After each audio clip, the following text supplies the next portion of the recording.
I hope that everyone is doing okay. Alright, let's play this year. Thankfully, it goes really quickly. So let's get this started.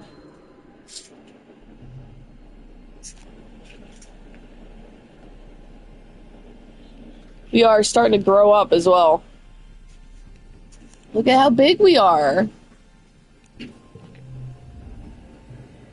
Look at Cal, guys. Cal waves at you as you enter the garden, leaning in on his shovel. Hey, Nonsensica, he calls. But his eyes look past you, down the path to where an enemy is beating the absolute tar out of a training dummy. Her fierce battle cries echo across the colony, making Cal wince. She's been going totally hard lately, huh? He says. He scratches his face, smearing dirt across his cheek. She asked me yesterday if I wanted to spar with her. She said it would be good for self-defense. Cal smiles sadly at the memory. I told her I don't want to fight. Not her, not a training dummy, and not anything on this planet for real. I've never seen her get so mad at me. She called me a baby and told me I'm just going to end up forcing everyone to protect me because I'm weak or helpless or whatever. He seemed upset and stabs the ground a few times with his shovel. I just don't think it's right to fight anyone, especially the Xenos. They were here first, he says. What do you think, Nonsensica? I think that sometimes you don't have a choice. Geez, you sound like an adult, Cal grumps. They always tell us to see both sides of the argument. I tried, and He shrugs. I just think if you have to hurt someone to get what you need, you don't deserve to have it. What if they attack you first? Cal throws his arms up in disgust. If something attacks you first, you probably did something wrong. Maybe you shouldn't keep going places where things are going to attack you. I mean, that's totally scary, but you kind of shouldn't be putting your loved ones in situations where they could be in danger in the first place. What if your life depends on it? How is that fair? Their life depends on it too, Cal retorts. You can't just decide that you get to live and they don't. Yeah, I see your point. Cal looks relieved. I'm glad you think so too. Sometimes I think about the Xeno I had to kill. The first time they attacked, obviously I'm glad I'm alive, duh, but now it's dead. His eyes go back to Nem. She stopped sparring with the training dummy and is looking up the gardens as she has a drink. Neither she nor Cal wave at the other. It was an accident. I didn't mean to kill it, Cal continues quietly. It just happened. I wish I could tell it I'm sorry. Cal clenches his fist. There's gotta be a way to figure out how to live in peace with all the cool things that live on this planet, he says. Hey, look at this weed I saw growing over here. Cal has such strong convictions. It's one of the things you like best about him, even if some people disagree with them. You spend a few hours with Cal in the gardens as he shows off the area that he's getting ready for the next planting season. The adults are really starting to trust him with more planning as he gets older, and he beams with pride. When you finally head out, you're just as dirty as he is, but you feel so much lighter. Nem grabs you by the shoulders. Nonsensica, you gotta help me, she says urgently. Mom keeps talking about how we're all gonna have to start having babies, and she gets this look about her. I don't want to have any scudgy babies. Nem shudders with her whole body. Why'd I gotta be in a girl body anyway? I'm tougher and stronger than lots of boys, and no one's telling them they gotta have babies.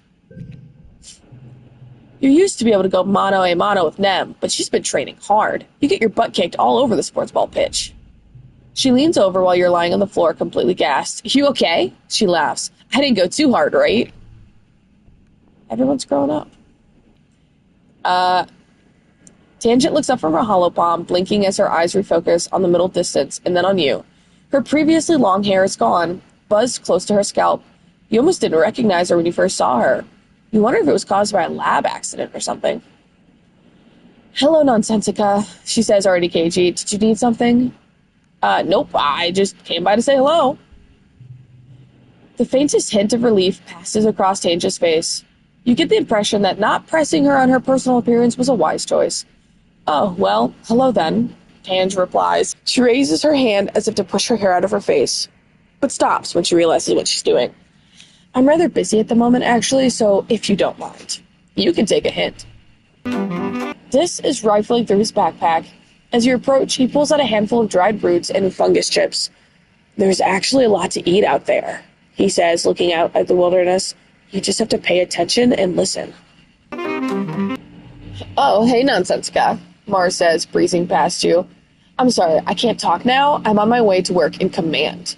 She stops when you don't sound amazed enough. You know, the supply depot, she clarified. It's the most important job in the whole colony. Anything that gets made there goes through me first. Mars's smug smile gets, somehow, even more smug. Plus, I get the first pick of all the best stuff.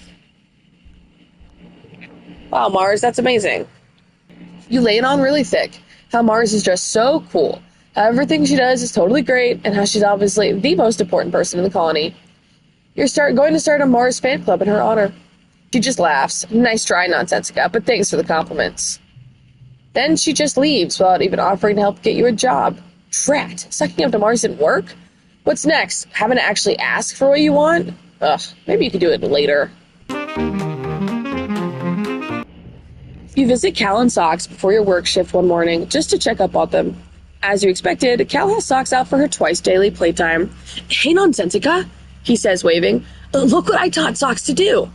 At his gesture, Socks stands up on her hind legs and wiggles her upper body at you like she's waving too. It's impressive.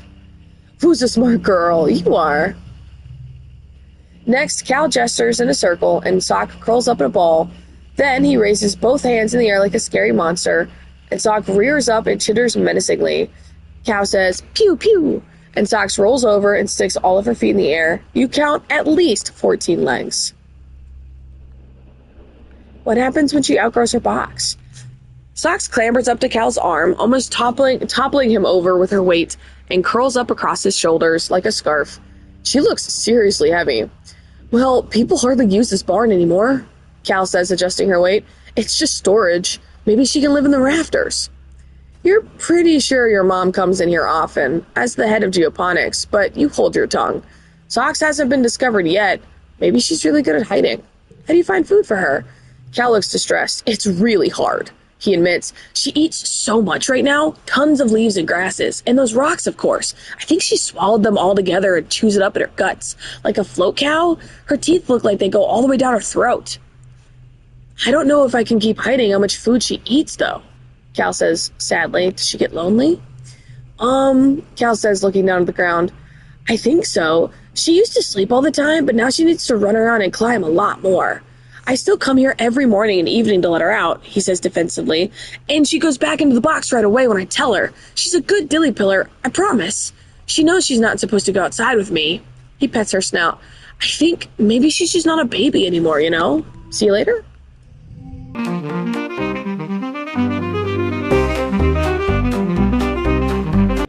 It's your birthday. You wake from a night of blissfully peaceful dreams.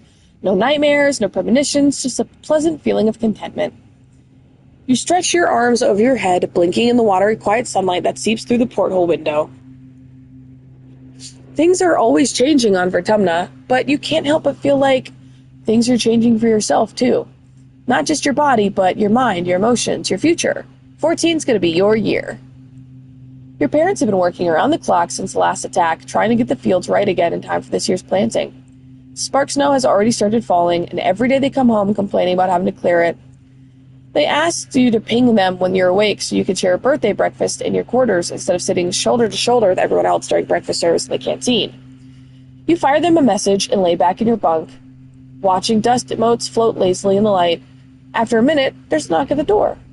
It's Auntie Sedent. She sweeps into your room in a bustle of skirts and shawls and sits down beside you on your bunk. Oh, look at you, she says. Happy birthday, beautiful, 14 years old. She leans in and gives you a motherly kiss on the forehead. It's been years since she took care of you in the children's creche, but all the kids still call her Auntie and think of her as a close relative. Her sweet baking bread smell is as comforting as it ever was. She sits back and takes one of your hands in both of hers. Nonsensica, ever since I held you in my arms as a baby, I knew you were special, so important. You're becoming a young woman, but I want you to know I will always, always be here for you, just like your mom and dad, she says firmly. I don't want to grow up, Auntie. Thanks, Auntie Sedent. Okay, enough with the mushy stuff. Thank you. She smiles and tucks an unruly lock of hair behind your ear. I guess you're old enough to call me Aunt Anne now, if you like, or even just Anne. Now come in here, Aunt Anne says, spreading her arms wide. Give us a big hug. You hug her, enveloping yourself in the warm and familiar softness of her. Over your shoulder, you see Nem standing in the doorway. Well, her hair, anyway. She's been growing it out, and there's no hiding it behind a corner. She skips into your quarters. Happy birthday, bud, she says, bouncing on your bunk. Way to get older. Enjoy being 2 years older than me for a few months. Thanks. It's good you're both here, Anne says. Now that you've both been menstruating for about a year. Nem makes a face and mutters, yuck, but Anne continues. You're both eligible for the cessation implant, among other things. It will prevent the bleeding and pain and the emotional roller coaster of your monthly cycle. Can we get that in real life, please? Can this be a thing that we as a fucking community can actually have? That'd be great.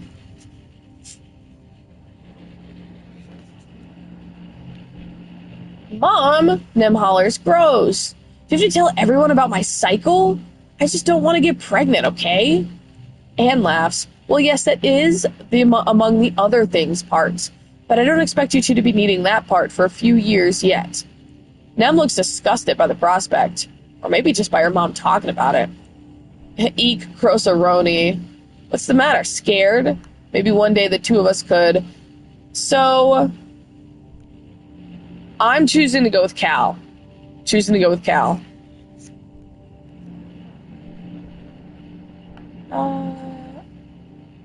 Eek, Grosseroni. Right, Nem agrees. She's always like this. You think this is bad? When I got my period, she made me a cake with a red gooey center that said, welcome to womanhood. To womanhood. Oh my god, that's hilarious. She rolls her eyes. It's bad enough. I shot up overnight and got boobs and want to cry all the time. Just to go around telling everyone too. Your parents finally arrive, still damp from the fields and bringing in the smell of crisp, tangy snow on their clothes. Oh, look, birthday visitors, your dad exclaims. Anne, are you staying for breakfast? Anne reaches into her bag and brings out a stack of tiffins. No, thank you, but I brought you your order with me from the kitchen, seeing as I was stopping by. She pats your hand one more time. Happy birthday again, Nonsensica. You'll always be my baby, even when you're all grown up. So, our parents raise us, but don't raise us at the same time. Antecedent is the one that handles all of the babies so that the colony can, work. That's her job. She's like a nanny. Your mom shakes her head as Anne and Nem leave. Oh, Anne, she laughs, sentimental to the core. She starts laying out the cutlery for breakfast. But I don't know how the colony would manage without her in the children's creche, she says, and points a fork at you. Family is more than the people that birthed you, Donsetsuka, and don't you forget it. I won't, Mom.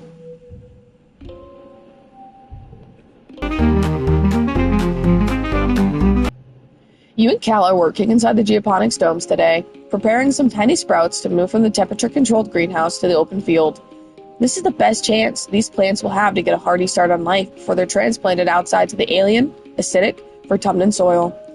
You have a lot of sprouts to transfer, which involves a lot of wheeling heavy trays from one place to another, and it's hot inside the domes too. You're covered in sweat and dirt by midday. Work smart, work soft, work hard. Work smart's 4, so I think I'm gonna take that. You and Cal come up with a song to keep you working in time with each other, like an old-fashioned sea shanty. He pushes the wheelbarrow, and you carefully hand him little potted sprouts. You switch places when it's time to plant them outside. By the end of the day, you and Cal are looking out onto a freshly planted field of beans, or rice, whatever they're going to be. Is this how Cal always looks? So, we're on year 5. So, every 2 years, I believe there's a slight change. Who will we romance next? I guess we'll have to vote. We'll have to vote for it. I vote Dis. I want to learn why he didn't like Tang's change. Dis is a super fun one to romance, I'm not gonna lie. Mom notices your hard work. She's way impressed and gives you some extra kudos.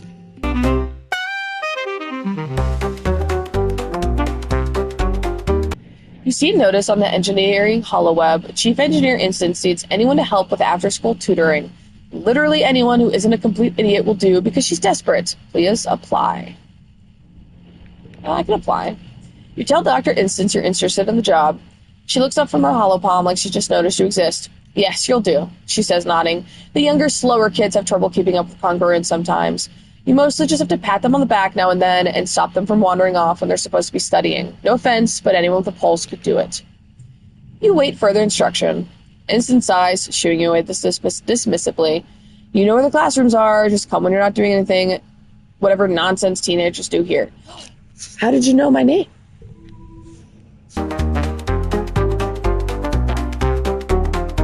Sure, it's Father's Day, so he is out to dinner with his dad.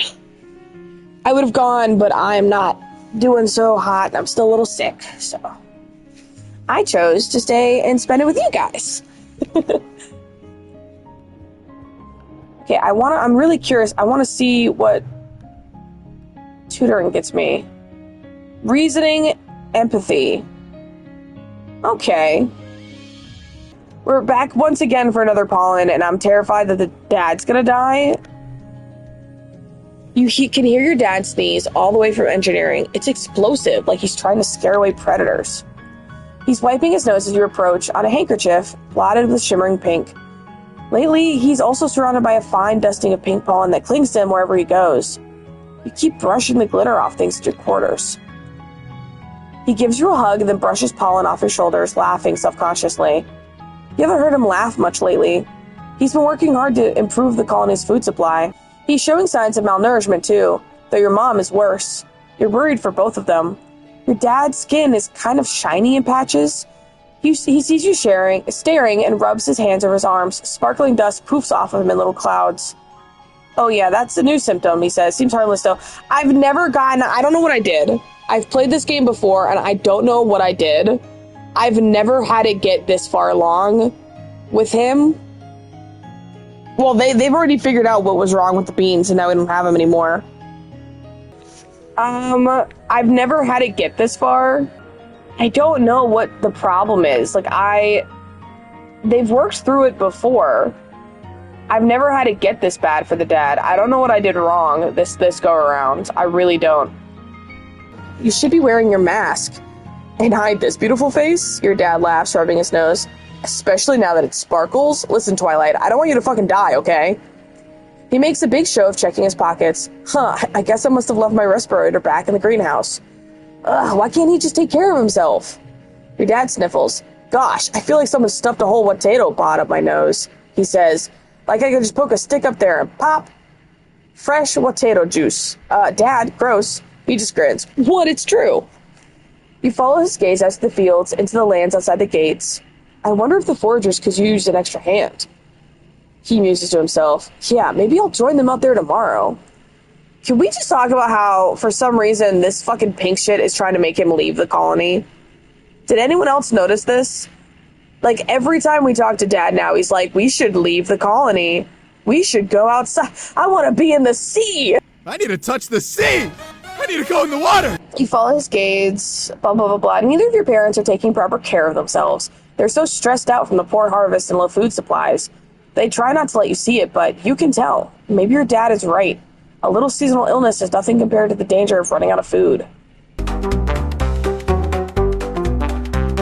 Your mom is here, pulling weeds and taking soil readings to make sure the conditions are right for the flowers. She's worked this garden like it's her own child. Probably even more so because the garden can't spend all day in the creche. Okay, good, I'm fixed. You're at lunch with your parents. Sliced soy cakes and watered broth again. Great. When they put down their cutlery and look at each other, then you. Nonsensica, your mom says. There's something we should tell you. We've tried to shelter you from some things, but we think you should know why we've been working so hard in geoponics. There's a meeting after lunch, and I want you to come with us. Okay. You follow your parents to the council room. Mars is also tagged along, and you take a seat near them as your mom and Aunt Anne stand to address the council. After Unicott officially calls the meeting, she gestures to your mom. I'm not going to mince words, your mom says firmly. All of our efforts to increase food productions in geoponics have failed, especially given the failure of the pixie beans. The destructions of the fields during the last attack put the nail in our coffin. By the end of this year, the colony will run out of food. The rest of the council murmurs in concern. You and Mars exchange horrified looks. You've been doomsaying about our food supply for 2 years, Flulu, Red questions. Do you mean to say we're past the point of no return? Listen, bitch, didn't you steal our plow? Your mom nods grimly. I'm afraid so. Even with rationing, without securing a Vertumnan food source, our supplies will run out by wet season. She gestures to Anne, whose face is grave. Anne and I have gone over the supplies and come up with food plans. We've crunched the numbers. Your mom sighs and spreads her hands. I'm sorry, geoponics should have been producing better by now. We should have been able to wean ourselves off of soy rations. During wormhole transit, when we lost our hydroponics in the hull breach, she sighs again. I know I've said it so many times, but our crops just don't grow here. We needed those algae tanks. We needed the microbial soil from Earth. It's not Mom's fault, yeah. It's not. The survival of the colony shouldn't rest on one person's shoulders. It's not fair. She's been working harder than anyone. She did everything she could. The council mumbles agreement. You decide they probably never really blamed her or your dad. The only holdout is Mars, who crosses her arms and grumbles that it's clearly a problem with the leadership. So what do we do now? Instance asks. Starving to death isn't an option. No, it isn't, your mom replies. We need to secure a food source this year, before our rations run out. We're working double shifts in geoponics, but it's not enough. We need more people planting, tending, turning the soil. We need more hands. I can pull back the surveyors and focus on foraging native plants, Utopia offers. Even the young folks can help if they've proven themselves around the survey equipment. I'll send out a holo message later. This has been a burden on geoponics for too long, Uticott says. It's time we all step up. For our future. The council nods in agreement. Your stomach rumbles ominously. Okay, so I think at this point, we have to hit the farming hard. The problem is I think that I was supposed to go out to help my dad.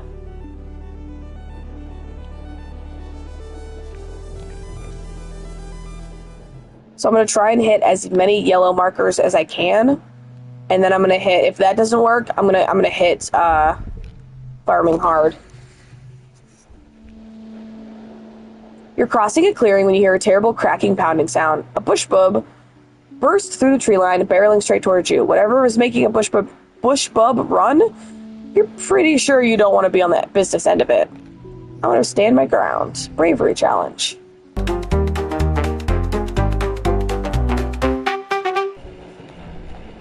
The creature pounds past you, its powerful stone-like gorilla arms smashing the ground. It doesn't even seem to see you, and goes around you without even looking at you.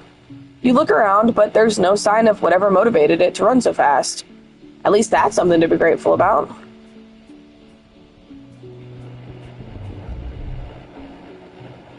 There's not much to find out here, but the peaceful atmosphere is great for contemplation.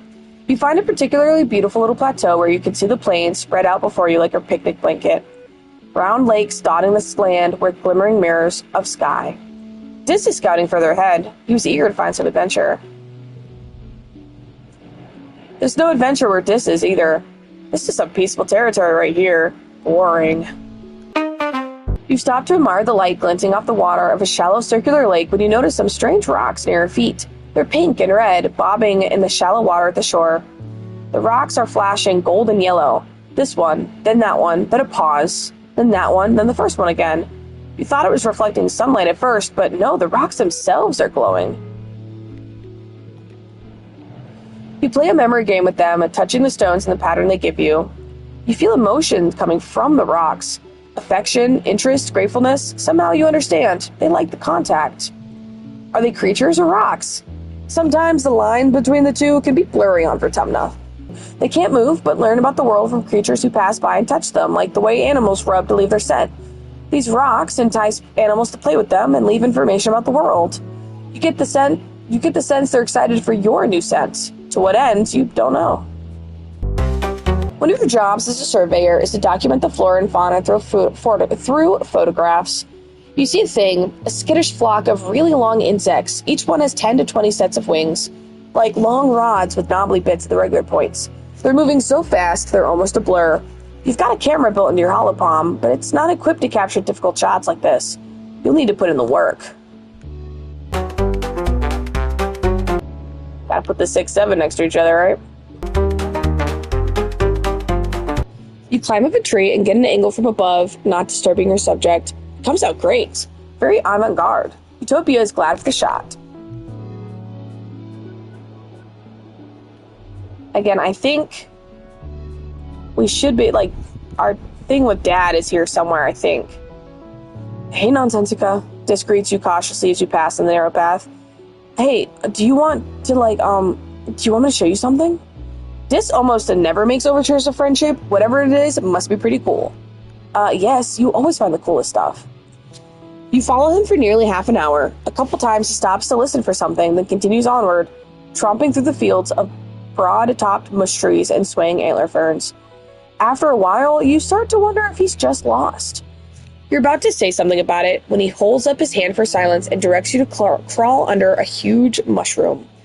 On the other side, you have a view down to one of the perfectly round ponds. Taking up most of it is an enormous Xeno, its legs deep underwater. It's a balneal, Dis tells you. They live in the swamps. You don't usually see them here. This one seems totally at home. It dips its long neck and even longer mouth into the pond, sucking up water from the bottom and spewing it out of the spout in the back of its head. The spray of beautiful turquoise water sparkles in the sun. Tiny, colorful bird-like creatures dart around it, catching the tiny fish that come spraying out. Sit and watch quietly. You enjoy the pretty scene together.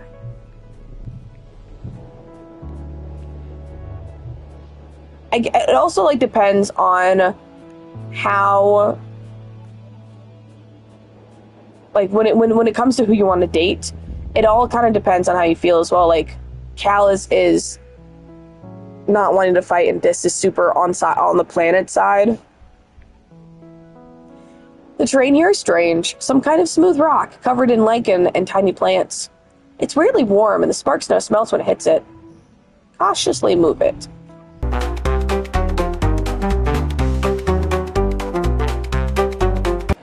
After cautiously walking around for a few minutes and observing quietly, you realize the ground is alive. It's rumbling very slightly. What you thought was just a rock slowly opens, and it's an eye. It stares at you dreamily, and you stare back, fascinated. This must be a very ancient creature. Hello, hi man. It's so fast, it completely merges into the surroundings. There are even trees growing out of it.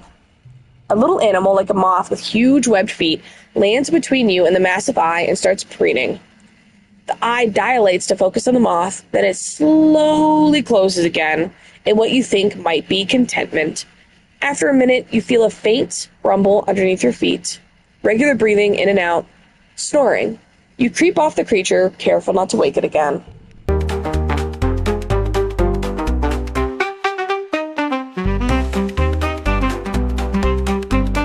The creature's fur is like grass, so they must be kind of photosynths, an animal that gets part of their energy from the sun.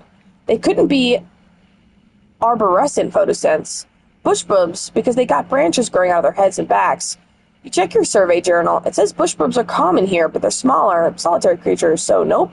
They're too small to be a balneal photosynth, who don't usually leave the water. You found a new species. Maybe that'd be cool. You decide to name them just in case. You look at them through your oh my goodness, I can't talk today. Holoculars at maximum zoom. You can kind of make out that they have super long jaws, like a huge underbite. You name them underbiters, hurting sunbiters. Sunbaskers? Sunbaskers. Naming things is hard, so sunbaskers will have to do. You log your discovery. You're too worn out and tired to continue. You have to go home now. Okay, I didn't get to it at all. I'll have to do it one more time. And even then, I feel like I'm missing out. I feel like I'm fucking up on this playthrough, but that's okay. Your mom is tending to her garden as you relax nearby. You're both happy to leave each other alone, but you can hear her muttering to herself as she pulls weeds. Every day, she grumbles. You'd think I was never here at all with how some of these weeds grow. I thought that bringing only nice plants would mean we wouldn't have to weed as much. But these Vertumna plants, they're unstoppable. She pulls hard on one weed, which turns out to be a huge creeping vine that yanks out a few flowers. Ugh, I just want one place on this planet that's ours. Help her pull weeds. You get down there and help your mom pull weeds for the better part of the afternoon. It's surprisingly hard work by the end. Your back and shoulders are aching, but the palms of your hands are on fire. Your arm dumps a huge armful of weeds into the wheelbarrow.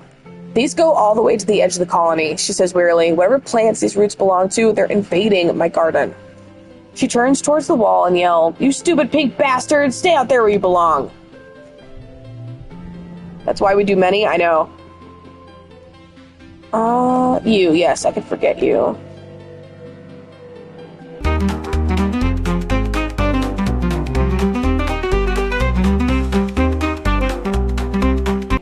You almost bump into Dis. He's so still and quiet, hunched over and looking at a little knoll. He shushes you and points. "Don't scare them." You follow his finger and see what looks like a bush shaking violently. 2 bushes, actually, at opposite ends of a clearing. Oh, they're bush bubs, and from far away, they really do look like just plants and rocks. They're fighting over territory, Dis says. I hope they don't hurt each other. Dis is an emo twink. Yeah, no, for real, though. They won't, Dis whispers. They do it by dancing. Watch. You watch the 2 creatures face off rhythmically, rustling the leaves that grow out of their heads and backs. Their gangly branch-like antennae swing over their heads as they rear up to their full heights. Even from far away, they look imposing, like agile boulders. Ultimately, the smaller, more graceful one seems to be declared the winner. The loser plops back down and shuffles away from the jungle, into the jungle, defeated. Spark snow is driving down, and visibility is poor. You can barely see your hand in front of your face.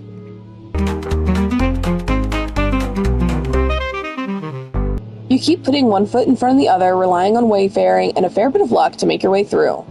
But you see something inexplicable. What the heck is that? You squint into the driving snow, but all you see is white on white on white, and the slightest hint of movement.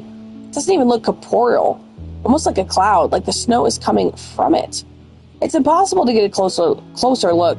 You pull your collar tighter against the storm and move on.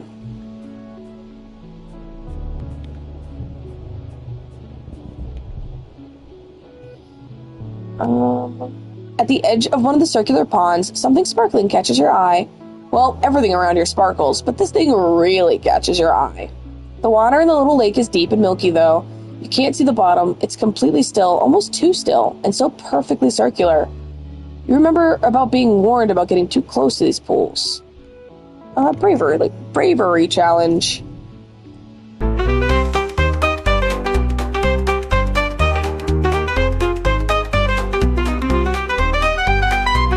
You aren't scared of some pond or whatever might live in it. You march up to the edge, keeping your eyes on the shiny prize. Haul around in the snow looking for the shiny whatever it is. It looks like a pretty crystal. You spot some familiar-looking fruit. Hey, you've seen this bush before. There's no rock underneath. It's all part of one creature, an arborescent photosynth, a bush bub. It pays you no attention, continues to blend in with the rest of its surroundings. I pick the fruit? You're not letting it get away with something. Oh my goodness. I thought maybe because you were sleeping.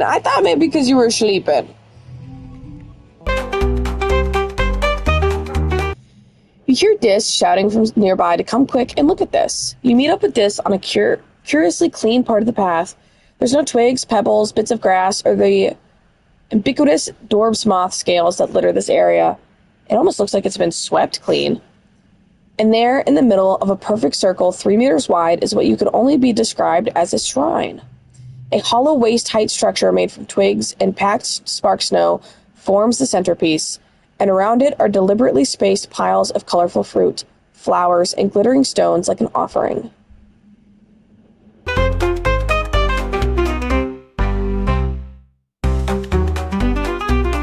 You hang out for hours but don't discover anything except how boring this idea was. Dis takes a nap. You almost fall asleep when something shuffles into the clearing. It's a bush bub. It crawls slowly along the path. It stops to pick up a pop flower. It stops to pick up a stone. When it arrives at the shrine, it carefully places the flower in the pile of flowers and the stone in the pile of stones. Then it picks up the stone and repositions it just so. You wonder if the creature is somehow religious, or is it trying to attract a mate? There's so much about the animals we don't know here. Keep exploring.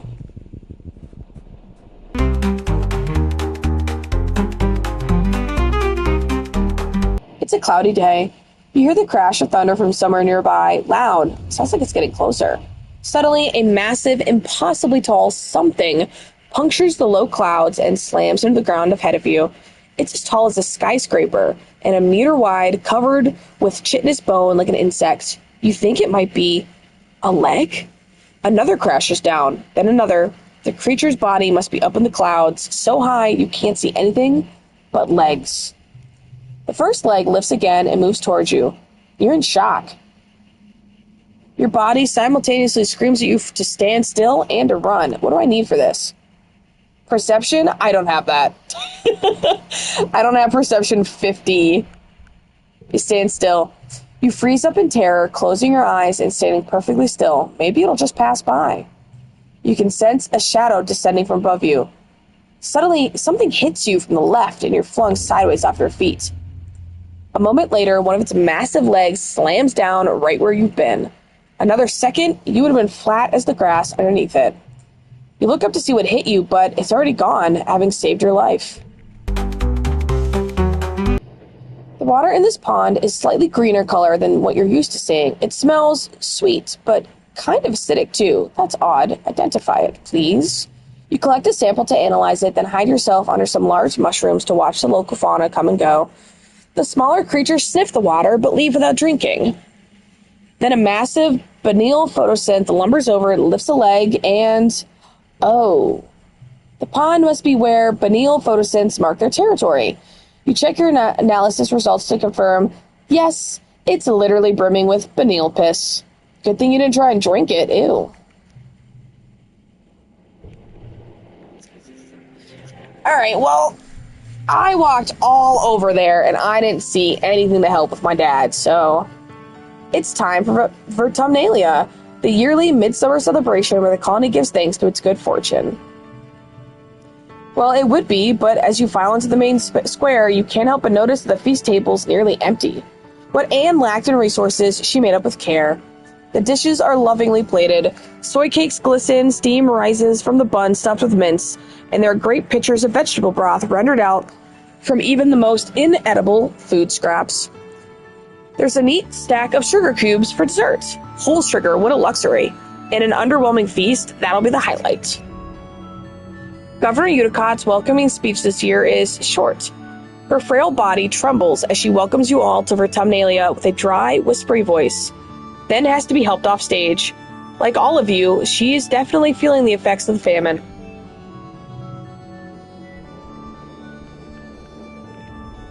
I'll do the bot again. Com adds something new every year, but no one's really at their best given the rationing. Running around, sweating in the hot sun seems like a luxury nobody can afford, even you energetic kids. The spectators listlessly wave fans as Com announces that this year's edition will be thumb wrestling. Last 30 seconds against Com or get a time penalty. Nem's face falls. No fair, she exclaims. Com's the shipwide thumb wrestling champion. He talks about it all the time. He's the worst. Com just shrugs and blows his whistle for you to get into position.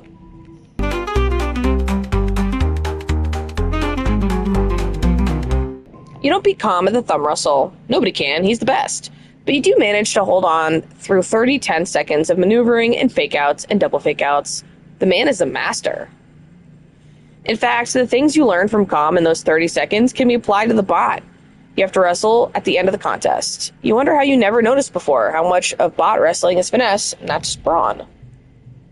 You win handedly. Nem whines at Com for being unfair, but she still takes second place. After the festivities, the whole colony takes a few days off for a break. Well, except for geoponics, and the foragers, and the kitchens, and everyone who uses the break from their usual work to help out in the places that didn't close. Okay, so it's not really a break, but you try to take it easy anyway.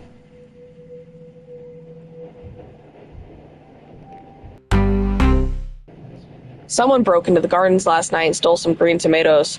What a waste.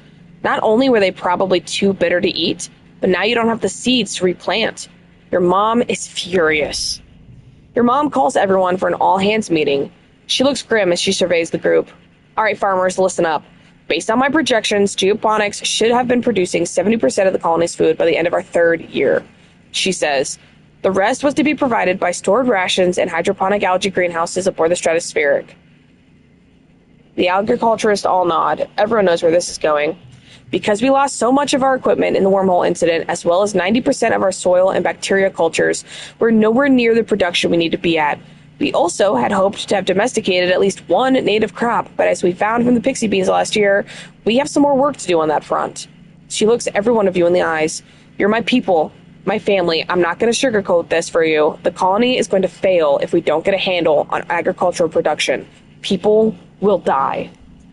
You feel a pit in your stomach that's not just from hunger. You can't imagine someone as strong as your mother just wasting away.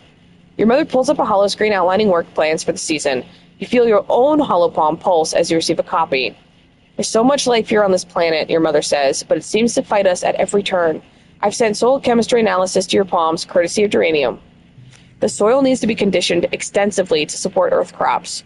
We need to cultivate more Vertumnan crops in partnership with the foragers. We need to salvage what we can of hydroponics and get that up and running by the end of the year. Your mother would never stoop to being beaten, but you can see the lines of fatigue on her eyes. It'll take a superhuman amount of work to turn this around, but it is still possible, she says. You are the people who will save this colony. I believe in us and the miracles we can perform here. Thank you for being here to do the work. Now let's get out there.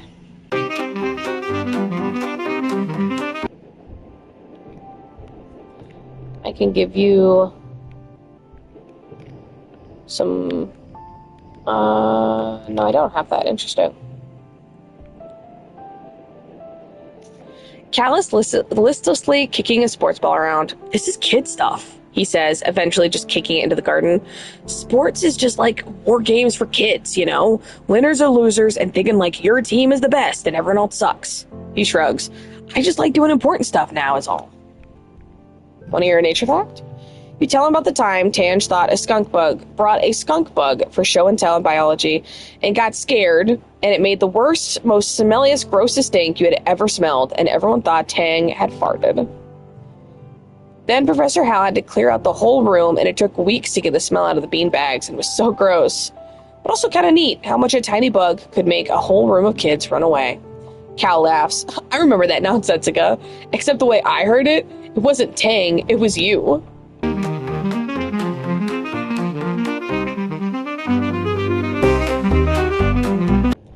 Tinker with your DNA. Of all the people in Colony, you understand genetics the best, besides Dr. Instance, probably. She trusts you to attend the Gen Tech machine. What? How? Oh, because I'm maxed out on biology. Interesting. With access to the machine like this, you could give yourself a new genetic enhancement. Sure, you probably shouldn't mess with your genome too much in Vivo, but one less little change couldn't hurt. Of course I want to. You decide to install the enhancements. Ooh. +1 skill on challenge, absorbent brain. Challenge win. +2 for every other strength card. Calm temperament.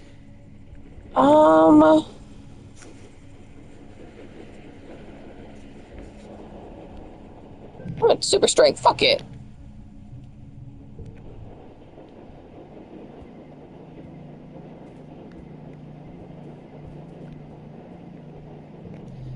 Alright, back to farming.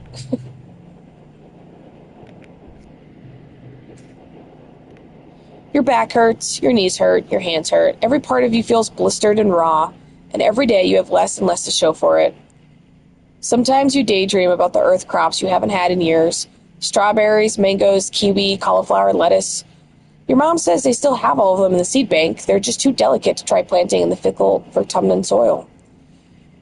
One day, when the famine is over and the hydroponics are operational, this sucks.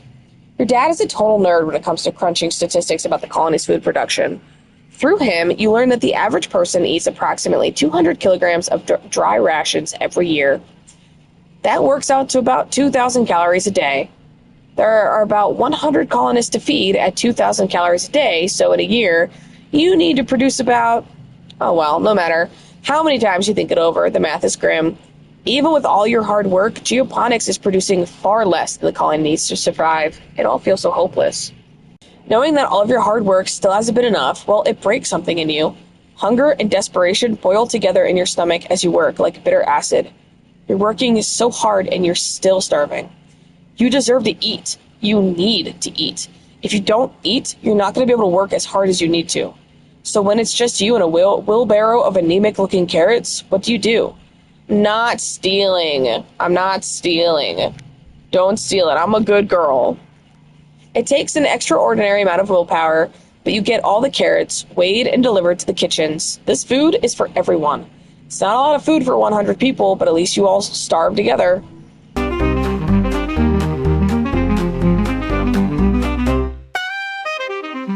The mood in geoponics is tense. Everyone is working themselves to the point of exhaustion. I mean, I think I'm supposed to be just working on the farm.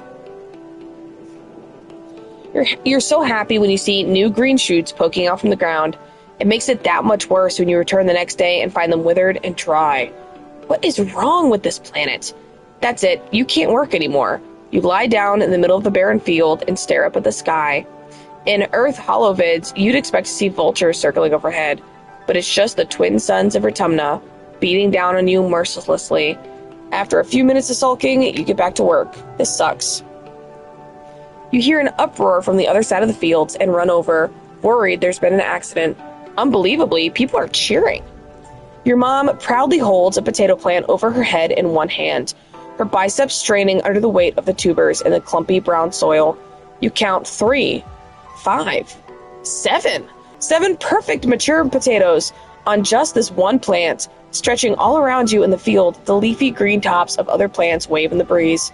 You look around at the other agriculturists. Some of them have tears of relief in their eyes, and everyone is smiling and laughing. It's work.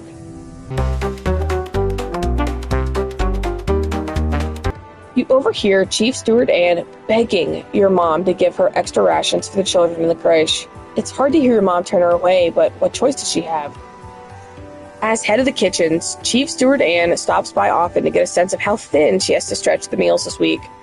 Every time she leaves looking a little bit more older and more fatigued. It's so discouraging to work the fields day after day and have almost nothing to show for it. You truly feel helpless. You work yourself to the point of exhaustion every day. We don't know if you're doing any good here anymore. When the rains come, it's time to harvest the crops. Really, this should have been done before wet, but everyone's been so busy that the corn is practically drooping to the ground, laden with fat yellow cobs. It's going to be a struggle to get everything harvested before it rots. It's up to you, Cal, and the rest of the agriculturalists to save this year's harvest.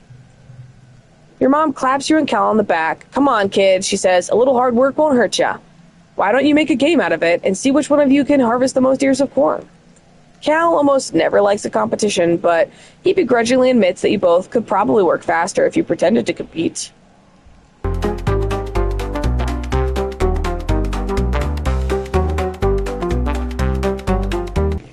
You pour your sweat and muscle into it and brute force your way to victory. You can, Cal. See, then that was not my fault.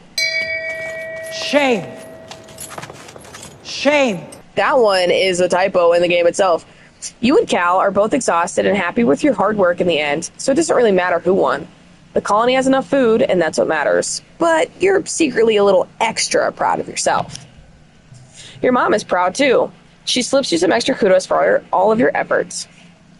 Increased rewards for farming. Really?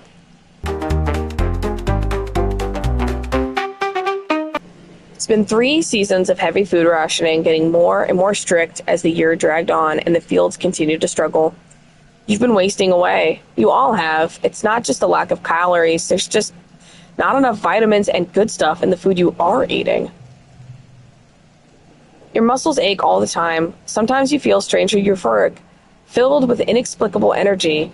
But then often it feels like there are weights tied down to your shoulders, pulling you down. You're tougher than most, but you still have trouble sleeping despite being tired all the time. You spend the whole day in a dazed fog. At least you hardly feel the hunger. For months, the idea of food plagued your thoughts, each one like a dagger in your stomach. They've been replaced by an odd sense of peace. Now you feel half tethered to this reality, floating above everything like a balloon. Your friends stop working and retreat to their quarters. You lie to each other on the HoloNet, all saying you're okay, just taking it easy, waiting for the harvest. But the harvest came and went, as meager as ever. Your mother still hasn't given up and never rests, never stops working. As much as your dad begs her to, she must be sleeping in geoponics because you hardly ever see her in the family quarters anymore. From where you lie nestled in a bed in your cozy fugue, it all seems like far, far too much to bother with. Help your mom in geoponics. You're out there in the fields with her, being her sidekick, helping fetch things. She never slows down. When the robo-plow finally breaks under the pressure, she doesn't. She's out there doing even longer, doing everything by hand. Both your parents feel responsible for this famine, but as head of geoponics, your mom takes it personally. She's skipping meals, relying on water and pressed soy bar rations. Just enough calories to keep a body moving, but not enough to stay healthy. Yet, she never lets up working herself to the bone, barely even sleeping, sallow-eyed and gaunt. You and your dad try to slow her down, but she's a stubborn woman. If not her, she says, then who? You and your dad are in the lounge, slowly sipping your vegetable broth when there's a commotion at the doors. Someone's run in, gasping for breath, yelling for you and your father to come to geoponics. You run over, knowing deep in the pit of your stomach that something terrible has happened. When you see the faces of the agriculturalists, your mom's people, you know that feeling is real. Your dad sees her body first. He lets out a cry like something you've never heard before, a deep, unimaginable pain, dragged up from the darkest parts of where fear lives.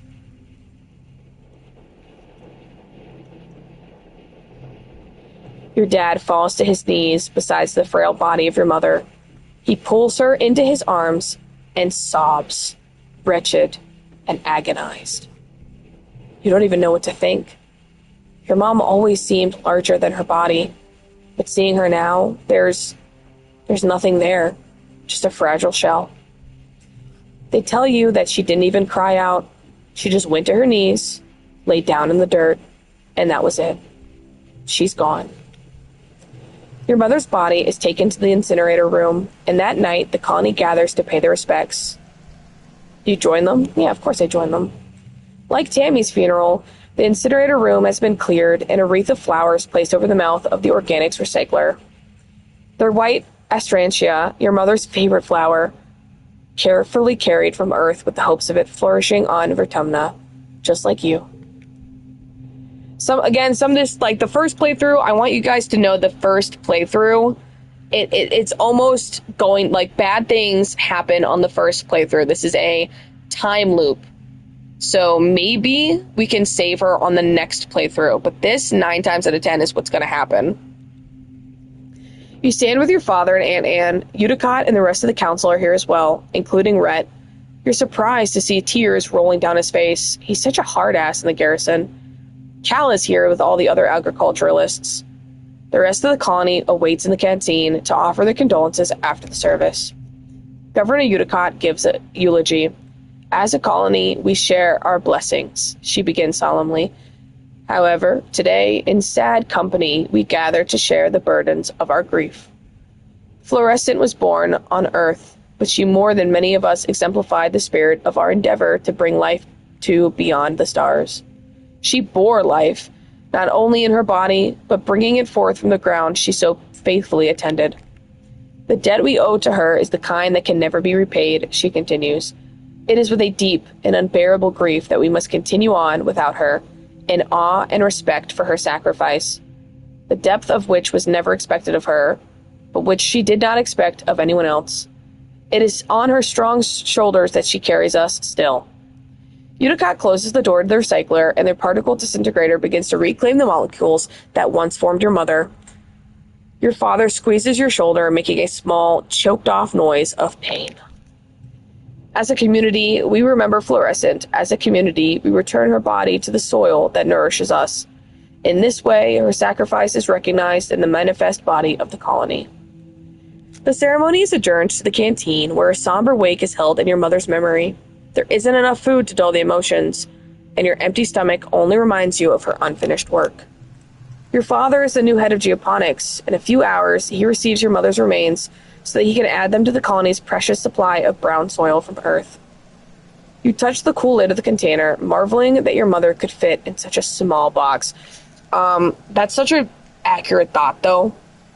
When my grandfather passed and they cremated him, and the urn that they gave him back in, that we ended up burying, when I was sat there and I was looking at it, I was genuinely like, wow, that's such a small box. Like, I can't believe, you know. You don't have to be okay, your dad says quietly. His voice is thick with emotion. I know I'm not. I have to keep going where she left off, but if you can, you should take some time off. Nah, man, get back to work. Your mom wouldn't want you to be weak. She toiled too hard for you to sit around feeling sorry for yourself while there was work to be done. A few days later, after the funeral, surveyors returned with an unexpected bounty from the Valley of Vertigo. It's enough to survive for another month until the new year, maybe, if you keep rationing. The colony will continue to limp along, but without your mother.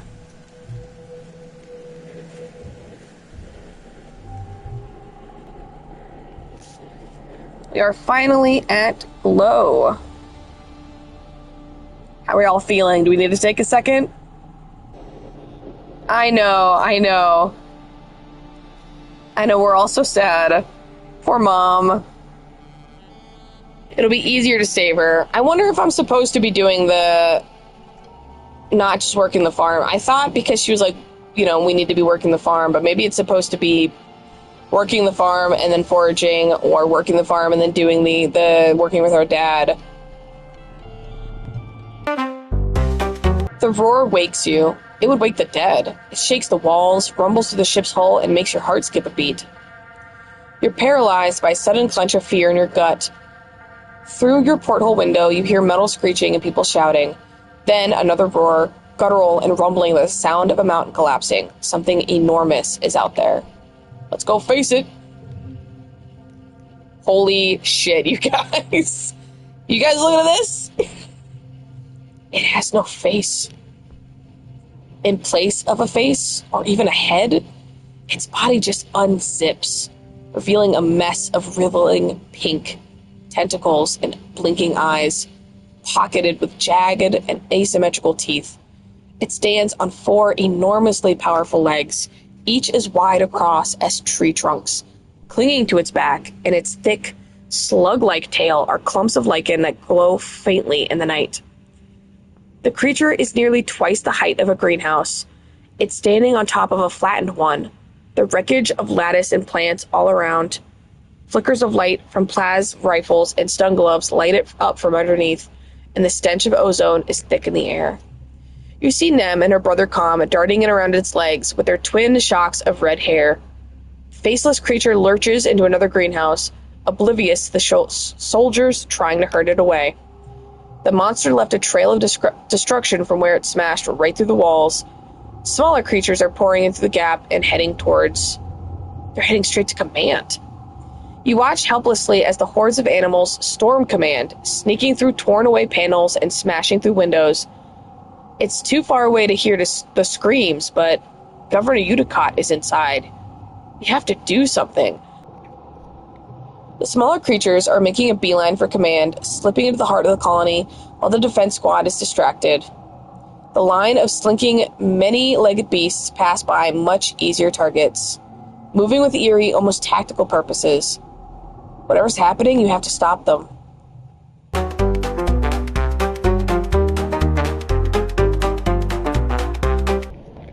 You beat back enough beasts to help Udicott escape the bridge.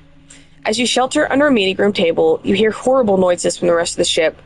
Metal screeching, that terrible abomination roaring, the sounds of the creatures outside tearing their way through the hallways and trashing everything. Suddenly the ship lurches and drops a few feet, buckling under the weight of something massive. Out the porthole window, you see a fleshy pink tentacle slap against the side of the ship before the faceless abomination outside crashes to the ground. Hello, taking the entire outer wall of the ship with it. Udicott sobs quietly into her hands in the sudden silence.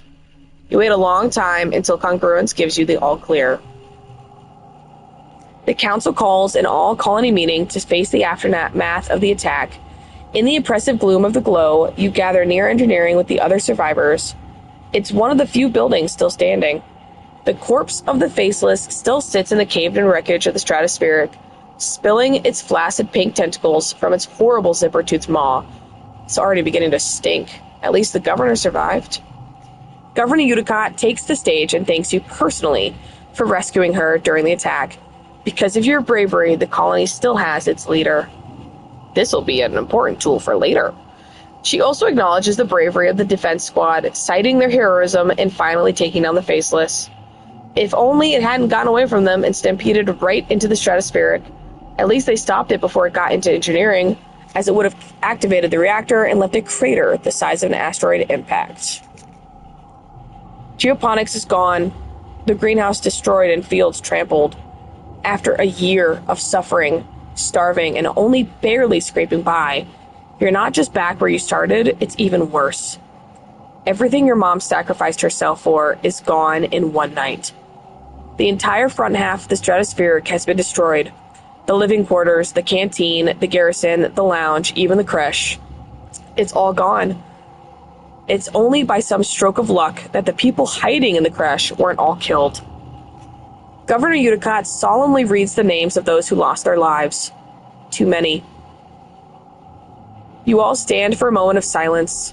You feel the weight loss like a blow to your chest. Nem and her family cry out when her brother's comms name is called, and their quiet sobbing continues through the silence. With the living quarters destroyed, everyone moves into the engineering wing for shelter. You're crowded into the classroom with other families. The adults try to make it seem like a sleepover, but you're all still so shaken.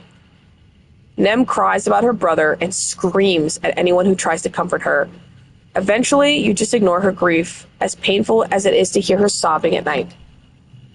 You feel like you've been awake for days, and you'll never really sleep again. You try, but you keep jerking awake, crying out in fear. Eventually, you fall asleep, sitting up, held in your father's arms. Your sleep is fitful, but mercifully dreamless.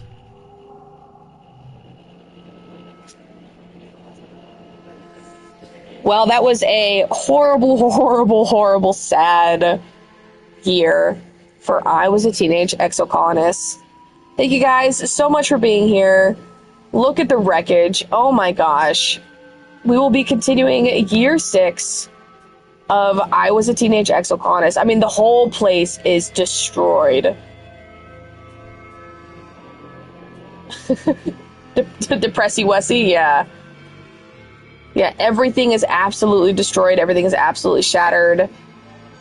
Oh, my goodness. Well, thank you guys so much for being here. I know that you guys love I Was a Teenage Exocolonist almost as much as I do. Don't forget to stay tuned because I will be replaying this game and hopefully we can help those and fix what we've lost. My goodness. Poor mom. Poor Com. So many things are just going wrong for these poor people. I will see you guys so soon. So soon. I love you guys. Be safe. I'll be back. Bye, guys.